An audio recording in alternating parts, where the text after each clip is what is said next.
各位观众，大家好，欢迎来到我的频道，我是爱分享股票知识的 Lucy。今天是4月7号的周复盘视频，我们来做一个美股的盘前分析。如果你觉得我的视频和你的风格相匹配，对你的投资有帮助，欢迎点个订阅并打开小铃铛，以便后续第一时间观看到我的内容。那本周呢，最大的黑天鹅事件莫过于特朗普政府宣布对所有的进口商品加征关税。那么这一政策直接点燃了市场对全球贸易战 2.0 的恐慌。投资者担心通胀压力飙升，企业盈利受损，甚至可能引发经济衰退。连美联储主席鲍威尔都紧急喊话了，称新关税的负面影响呢远超预期。市场呢主要关注以下3个点。那么通胀与货币政策矛盾的一个激化，原本呢市场预期是2025年美联储可能降息，但关税推高了进口成本，通胀压力徒增，降息预期呢瞬间被泼冷水了。所以资金疯狂逃离高估值的科技股。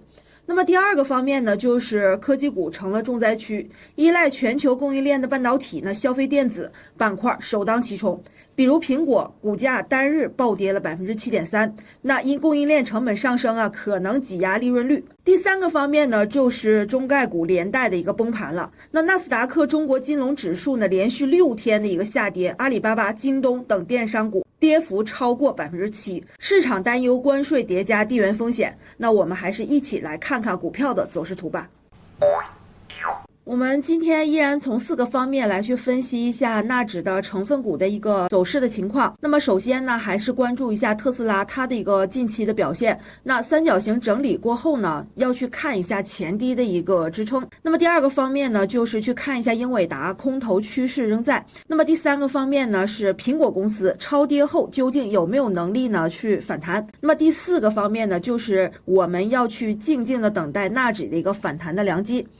那首先呢，去看一下特斯拉的一个日线走势图。那么这张图表呢是特斯拉日线走势，我们可以看一下啊，在前期呢 Lucy 画过的一个趋势线附近呢，现在特斯拉呢它是选择了一个继续在三角形整理的一个区间去震荡。那么现在呢，它的一个收盘价呢是239元，在这个三角形的一个中间的一个位置。那么我可以看一下啊，它离前期的这个222元的这个位置呢，实际上啊离这个低点呢是不远了，没有10%这么大的一个空间了啊！不管特斯拉当下啊是否马斯克去回归这个经营的话，是否对它的一个股价呢会有一个支撑，那我们只要从技术方面去看一下资金的一个选择。那如果说它在当下这个位置啊，如果说向下延续趋势的话，我们只去看222这个支撑，它能否撑住。如果说它能出现一个这样的一个触底反弹的话，那也许它在当下这个三角形的一个位置呢，还会有一个窄幅的一个震荡的一个空间。但是如果说本周的话，它会继续下探呢，导致这个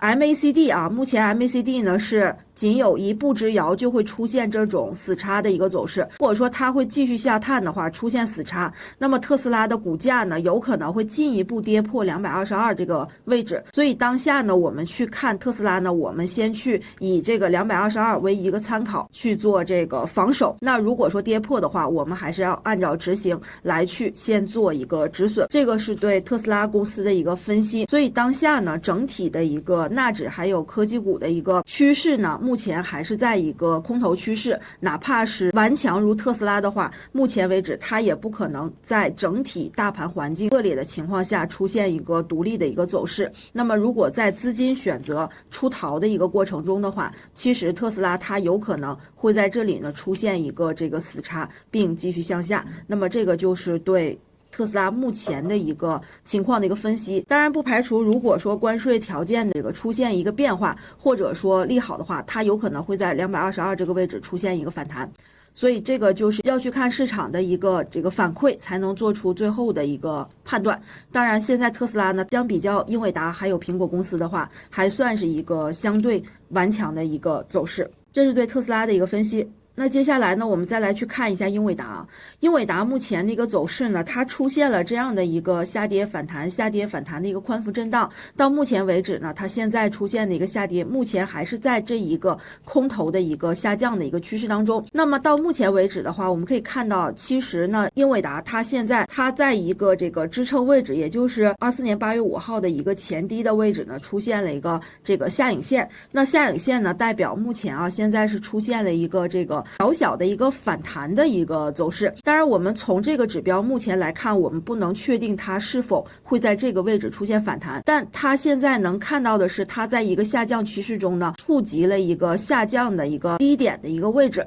所以在这个过程中，如果说英伟达在这个整体的一个下跌过程中，那如果说纳指出现反弹的话，那英伟达一定也会出现一个反弹。所以它目前是在一个下降通道中。那我们怎么去判断它能否反弹呢？我们来看一个这个是 Lucy 用到的一个特殊指标。那么在这个过程中，我们可以看到呢，目前为止它在一个低洼区蓄势区出现了2次的一个探底。那么前一次呢，它是在106的这个位置出现的，然后随即呢出现了一个连续1周的一个反弹。那么高度的话也会给到一个10%。那么当下呢，它现在又出现了一个这样的一个低洼区。那资金的话，在这个地方呢，它是有一些这个资金来去参与的。英伟达它在这个地方出现了一个低洼区的一个这个显示的话，我们可以看到它当下应该是会有一些部分资金有可能是触发了一些量化的一个这个被动买入。那么在当下这个位置，一旦它要是出现反弹的话，那它的一个高度呢，应该是前低106这个位置，有可能是它的一个这个反弹的一个高度。也就是说，如果我们从这里测算的话，大概也就是这样的一个高度。那么我们可以从高点和高点这里去连线的话，它如果连线趋势的话，也将会是在这个位置。那么也就是说，这个过程中呢，英伟达一直是走出了一个宽幅震荡的。如果说有小伙伴想在这个位置呢去等它的一个抄底机会的话，那也请稳住它的一个这个策略。那么反弹的高度呢，就不要预期的太高。那如果说想跟踪英伟达的一个走势呢， Lucy 也会给到我们订阅粉丝的一个福利就是本周呢会给到大家一个我们阳光财道内部的一个财生课程。那 Lucy 在每周的周二、周三、周四下午5点钟会有一个美股洞察的一个时间。那么这个时间呢，会在盘前去分享一些这个日内走势的一些看法。我们新订阅的粉丝呢，可以免费体验1周。那么另外还会有 Lucy 的一个重要指标的一个分享包括这个 MA 的一个走势，加上这个MACD 的一个参数的设置，还有 OBV 的一个设置，叫3金共振战法，也可以一并送给大家。大家如果说这个有想进一步学习的朋友，你可以点击视频下方的链接，找到 Lucy 的助理，发送这个口令，口令就是礼物2个字。另外呢，本周 Lucy 团队的老师还准备了内部教学课程。那么我们本周的话，从4月8号一直到12号，会有这个龙头解析班的一个实战篇的一个讲解。那有喜欢 Lucy 技术分析的朋友呢，也可以一同申请本周的一个课程，这个就是给我们订阅粉丝的一个福利。那接下来呢，我们再去看一下苹果公司的走势。那么苹果公司在这一轮的一个回调当中它真的是这个首当其冲直接这个2个连续跳空，连累了纳指整个这个跳空缺口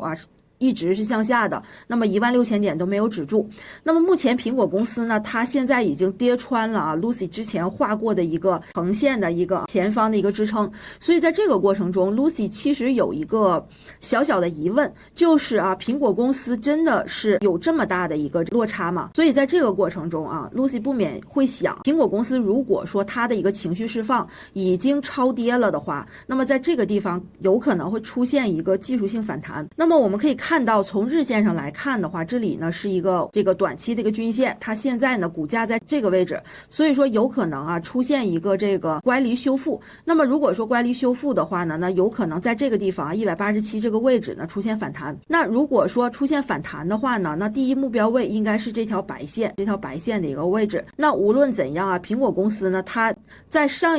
一个位置呢，它出现了一个这个暴跌的一个走势，尤其是这个位置啊，出现了一个瀑布杀。那在这个过程中的话，如果出现反弹，会否是一个报复性反弹？那么这个我们就要去跟踪一下了啊。当然呢，现在从我们的指标来看呢，日线上它现在呢有可能还会去一个低洼区，再走一遍，出现这样的一个机会啊，出现一个这个聚财的一个机会。那这是日线走势图，那它究竟会不会再出现这样的低洼区？我们来看一下它的一个30分钟的一个线。那么这个图表呢是 Lucy 截取了30分钟啊，当然我们这个指标呢目前为止30分钟也是好用的。那么在30分钟这个位置呢，实际上上个星期五已经出现了一个资金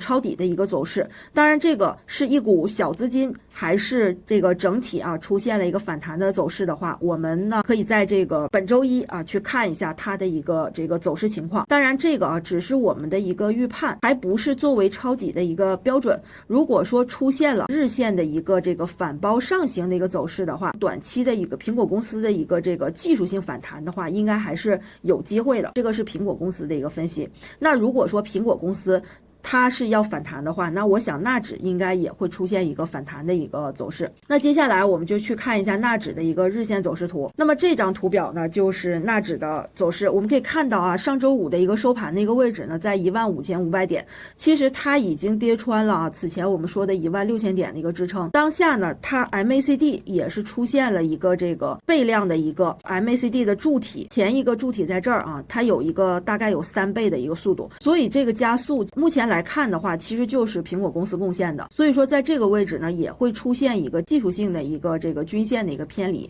所以说整体的一个释放呢，就上个星期五出现了一种这个资金的一个踩踏的一个出逃。当然我们也看到刚刚苹果公司呢，它是有这个小资金的一个参与。所以目前为止呢，整个市场它在没有消息面的影响下，有可能会出现这种技术上的一个修复的话，那我们也只要盯紧苹果公司的一个走势就可以了。所以说纳指的话，我们就是即便是盯着一个 QQQ 的走势，那也要去看一下苹果公司的一个反馈。如果说苹果公司没有像 Lucy 说的一个这个资金继续流入的话，那么 QQQ 的话，当下为止还是要谨慎一点不要去抄底。如果说苹果公司走出了一个强势的反弹的话，那我可以去参与一下 QQQ 的一个这个反弹。那么这个就是纳指的一个分析。风暴中的机会在哪里？当下是政策博弈主导波动。如果说特朗普政府呢调整关税细节，比如说豁免部分的一个科技产品，可能会触发超跌反弹。但是如果政策强硬执行，那纳指呢有可能在向下继续去下探15000点的一个支撑位。当然财报季呢也有可能成为关键。那么4月中下旬的一个财报呢，将披露关税对盈利的一个实际的影响。比如说龙头公司好比微软或者是谷歌的一个业绩如果超预期的话，市场情绪有可能会修复。那么最后提醒大家，熊市中是不缺机会的缺的是耐心的一个等待。关注本周 CPI 数据和关税豁免名单呢是非常重要的一件事情。咱们今天的分析就到这，明天见了，拜拜。